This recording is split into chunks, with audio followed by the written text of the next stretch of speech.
Hi everybody, welcome to engVid.com. I'm Adam.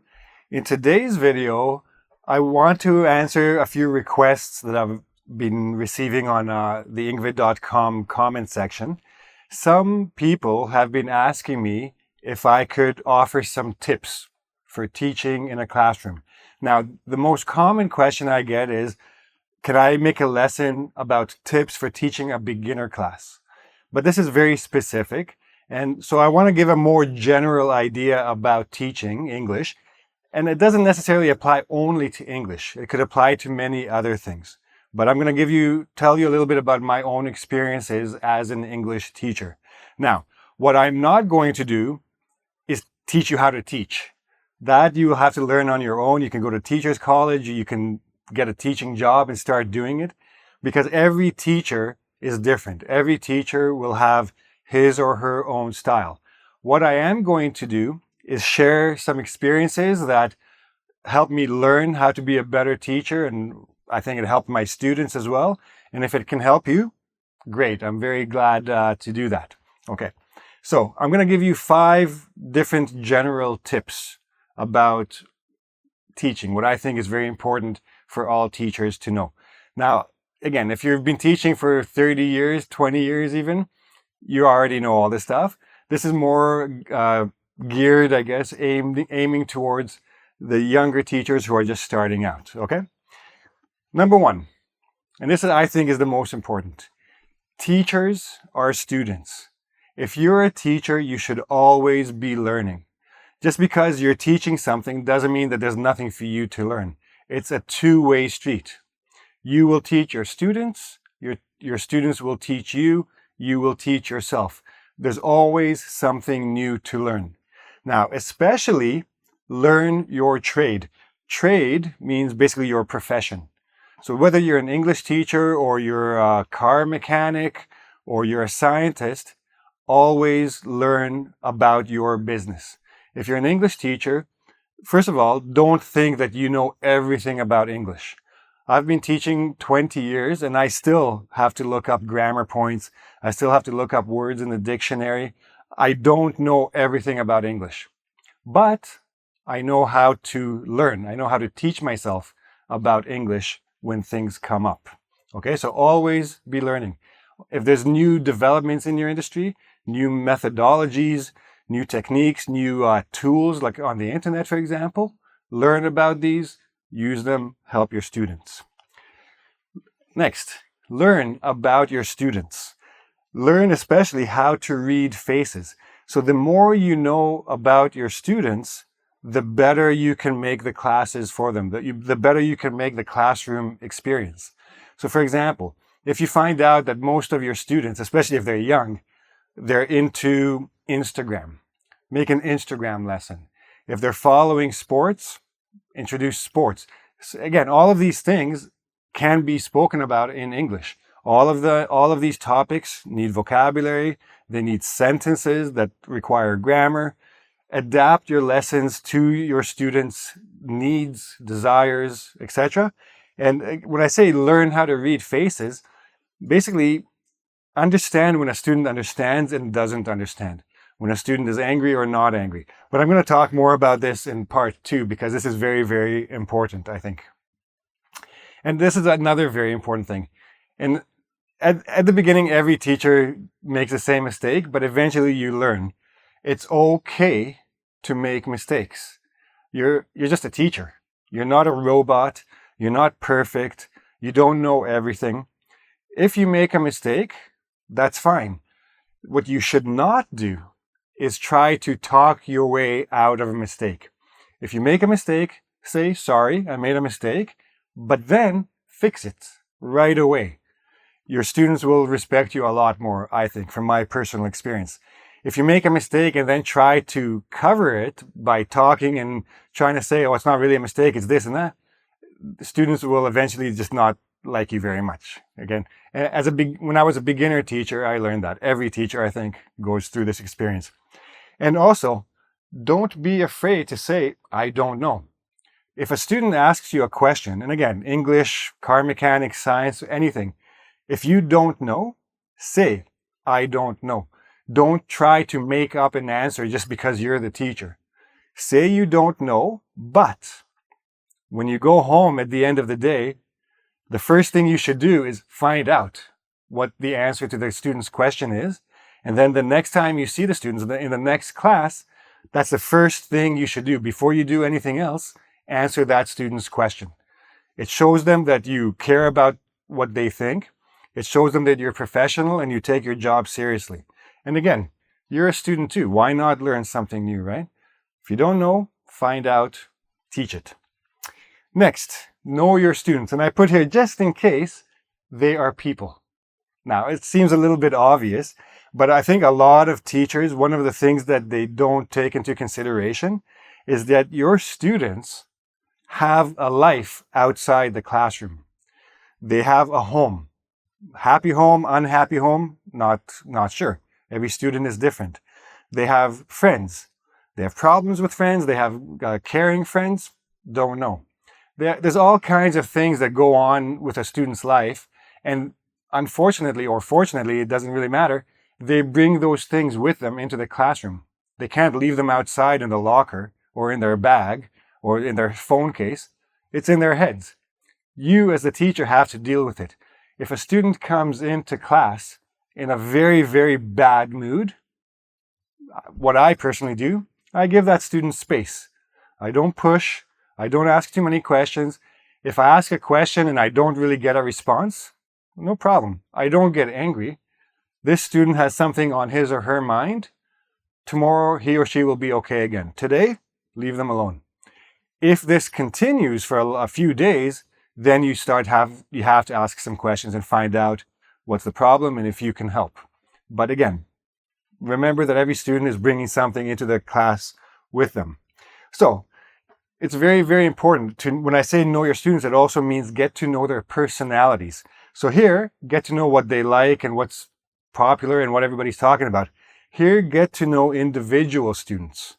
This doesn't mean that you have to have an interview with each individual student, but over time, over a few classes, you should start to get an idea who's the shy student, who's the friendly student, who's the student who really doesn't want to be there, who's the student who's really passionate about whatever it is you're teaching, right?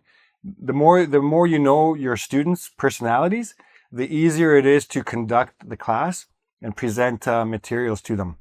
So for example, if you have shy students, one of the things I learned with shy students, encourage them, try to get them to speak, but know when to step back. Don't push. Because shy students, if you push too hard, they will just go into a shell, and then it's very difficult to get them out again. Encourage them, and when they need a little bit space, give them space and go to somebody else. That way they will build their confidence, if a little bit at a time. On the other hand, if you have a very friendly student, very confident, very outgoing, say, good job and encourage them, but make sure you know how to control them. Because if you don't control them, they will try to speak all the time and nobody else will have a chance. They will try to take over the class. At the end of the day, you, the teacher, are the boss. Be the boss, but be a friendly boss as much as you can. Okay? And give everybody a chance to speak. Don't keep going back to one or two students. Even if you know that they're the only ones who are following you, they're the only ones who might be able to answer, give everybody a chance to speak. And again, just like it's okay for you to make mistakes, make sure they understand it's okay for them to make mistakes too. That's how you learn. That's how you build confidence. If you make a mistake, the world is not going to end. You will learn. Next time you won't make that mistake. Now, individual attention. This is a very tricky thing to do. You don't want to look like you're favoring one student over the others. But if a student has problems, like if one student is just not following, is just not getting the material, just not getting the grammar and can't remember the vocab, but most of the rest of the class is getting better quickly, you can't spend their time helping this student. And you can't focus too much on this student because he or she will feel bad for the rest of the class. So what you need to do is take the student during the break or after class or before class, find out what the problem is and maybe give a little bit extra homework or a little bit of extra attention outside of the class hours. But again, you must recognize what the problem is with this student and then try to deal with it there. So those are about you and the students. Let's look at some other things that I think are important to know. Okay, so now I'm going to look a little bit more at the technical side, and now we're looking more specifically at English, okay? Very important, and I've seen so many teachers do this, and I've taught in many countries, by the way. I've taught in 5 countries, and I've seen all kinds of teachers, and I've seen all kinds of students. But one of the things that I never really understood is teachers who only stick to the book. Don't, in my opinion, don't rely too heavily on the textbooks. Use the textbooks to teach the base of whatever topic it is you want to teach your students, and then put the textbook away. And be flexible, right? You don't have to do the same thing all the time. You can make adjustments. You be open to what your students are saying, be open to what other teachers might be suggesting. Try different things, experiment. The textbooks are not enough. They're good for just the foundation, the base. What you need is actually real English, and that's what you want to introduce into your class. And this is why I also say variety is the spice of life. If students understand that every day they're going to come into the classroom and they're going to just follow the book straight, well, they can go home, finish the chapter, and then when they come to your class, they're already covered. They can do other things. They can play on their phone. They can daydream. But if they don't know what's coming, then they're always, alert. They're always not prepared for what's coming. So they want to make sure that you don't catch them sleeping. If you are flexible and you are introducing variety, they will be much more attentive and receptive to the lesson. Now, when I say real English, where does real English come from? It comes from TV shows, from movies. Take little clips, 2-minute clips, 3-minute clips, show it to them. A video will already catch their attention. A screen will already catch their attention. Everybody is addicted to screens these days. Bring in a screen. Bring in a guest speaker. Bring in an animal. Bring in a Muppet, like a toy or whatever. Anything to change the scenery. If you're always doing the same, not only will the students get bored, you will get bored. And when the teacher gets bored, it's finished. The class is never going to work. The teacher has to enjoy being there. The students have to enjoy being there. If it's real English, they will enjoy it more. If you make it according to what they want, they will enjoy it more. Another thing you can do, and this is what I mean by following trends actually, find out what is popular, bring it into the classroom. Another thing you can do, engVid. Bring engVid videos into your classroom. I've heard from many teachers that they show our videos, mine and the other teachers, in their classrooms because the students enjoy them. It's on a screen, of course, so they already enjoy it.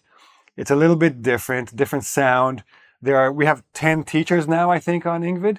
10 different voices, 10 different styles. Be flexible. Bring in a different teacher each time. Just show them the videos to learn something new. You can also watch the videos. If you're not sure, remember, you're a student too. If you're not sure about a particular topic, search engVid. Maybe we made a video about it to help you. But again, always do something different. Always try to change the atmosphere, I guess, of the class. Try to change how things are done so they don't get bored, you don't get bored, you don't get stale, which is very, very important. Now, a little bit more technical things. Again, in terms of teaching English, in my personal opinion, the most important thing you can do, and especially for beginners, just drill the vocab. Just vocab. Not 60, like if you have a 50-minute class, let's say, that's a typical class, you're not going to do 50 minutes of vocab. But 5 to 10 minutes every single class has to be for vocab. Teach them at least 5 new words every single day, and then make sure that you give them quizzes. If they don't think they're going to be tested, they're not going to put any effort in, because why?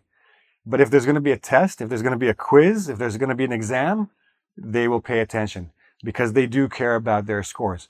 They have to take their scores home to show their parents. And if their scores are not very good, the parents aren't very happy. So keep that in mind. Remember, they're people. They have houses to go to. Now, of course, here I am standing in front of a camera and I'm just talking.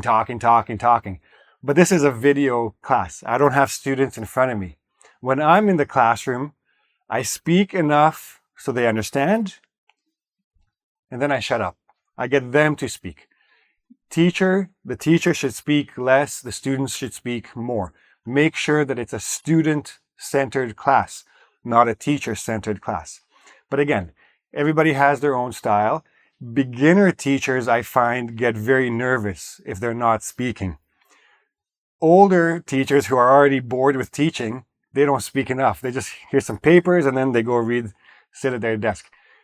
Don't be either of those. Speak enough to teach them and then let them use it. If they don't use it, they don't actually absorb it, right? Make sure they're actually speaking as much as possible. And again, variety is the spice of life. How are you going to get them to speak? Use games, use role-playing, put them in pairs, put them in groups, have Q&A, have discussions. Obviously, complete beginners are not going to be able to do this. But I remember I was teaching in Turkey and I had a complete beginner class. They didn't know any English. 6 months later, we were sitting in the cafeteria having regular discussions every day because I just gave them the words to be able to have this discussion. Drill them with words. As soon as they can start putting together sentences, let them put together sentences. Let them speak. They will make mistakes. That's okay. Remember to teach them that communication in any language is about being understood. That's it. You don't have to be perfect. And now, again, depends where you're teaching. Obviously, Turkish people are very friendly, very outgoing. They had no problem just talking. In other places, in other countries, or other cultures, they're very shy about speaking, or they're very careful not to make mistakes because in their culture, making a mistake is a problem. You have to make sure they understand that the classroom is not the country. It's not the culture. Your classroom is its own little world. Everybody can speak. Everybody can make mistakes. Everybody can say whatever they want. Everybody has to be comfortable. Make sure you understand the culture, but make sure that you give them an opportunity to a little bit step outside whatever boundaries they may have for themselves. Now, last one. And it's going to seem obvious, but it's actually not that obvious. Be prepared.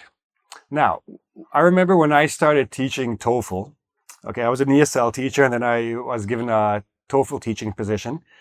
And there are a certain group of students, and I'm not going to say from which country, but there's a certain group of students who feel it is necessary for them to test the teacher, make sure the teacher knows what he or she is talking about. So they would come in with like the most ridiculously difficult grammar questions. And I was like, I don't know, because I didn't hear some of these words before. I knew how the sentence works, how the grammar works. I didn't know some of the technical vocabulary. But what did I learn from that experience? I learned to always be prepared. So this is the old TOEFL test that used to have a grammar section. I used to go home every day and spend 2 hours preparing the next day's lesson. I would go over every single sentence, every single question to make sure that I knew every single grammar rule in case one of these students would ask me a question about it. And within a couple of weeks, they realized they can't stump me. They can't give me a question that I'm not ready for. And then they eased up and everybody was relaxed and went on from there. And now I actually know grammar pretty well, thanks to them and thanks to my studying and being prepared. Don't let the students control the class. Make sure you know what's coming. Make sure you know how to answer their questions. And if you don't know, say you don't know. If I didn't know a question, I would tell them, I'll tell you tomorrow. But then, when I saw them the next day, first thing I did in the class was answer the question from the day before. Very important. Be alert. As a teacher, you're always awake. You can't go daydreaming in the class. They will catch you daydreaming and doesn't look very good. You're always on. Be on and be ready to be on. This is the most important. Be patient. Some of your students will make you a little bit crazy, but that's okay. That's what it is. That's what teaching is. Be patient. If you don't have patience, teaching will be a very, very difficult job for you. It takes a lot of patience, which leads to my last one. Love to teach. If you don't like teaching, don't be a teacher. Don't do it for any other reason than you want to help the students in front of you. Okay? Don't do it for the money, because in a lot of places you're not going to make a lot of money anyway. Do it just because you like to do it. You like to learn from the students. You like to learn about them. You like to learn about yourself. You like to learn about the topic. Now, personally, I love English. My big dream is to be a writer, to write a novel or 2 or 3 novels, right? I love the language and I like to teach it. I like to share it with other people. But this applies to any profession. If you don't love what you do, you're not going to be great at it. In which case, why do it? Go do something that you actually enjoy doing. You'll have a much better life. But again, my personal opinion. Everybody has their opinion. You do what works for you. Okay? So that's my 2 cents worth. That's an idiom, meaning that's my opinion, that's my advice, that's what I have to say about the topic. Again, don't forget, engVid is full of useful videos to help you learn about English, and even you can study all the different teachers and see how they approach this job, basically, how they teach, how they put things together, how they explain things. If you can learn from them, great. And then that'll work. So you can also actually check out, I have another website, writetotop.com. I teach how to write. It's a little bit more advanced. You can learn a little bit from there as well if you want. And you can give me some feedback about that as well. In the meantime, there is a quiz at engVid.com. You can go there and take the quiz and check your comprehension about this lesson. If you have any comments or questions, please put them in the comment section at engVid.com, and I'll be happy to reply to you. And that's it. I hope you like this lesson. I hope it was somehow useful for you. If you did like it, give me a like. Don't forget to subscribe to my channel and ring the bell if you want to be notified of future videos. And come back soon. We'll do more vocab building, grammar stuff, all kinds of stuff. See you then. Bye-bye.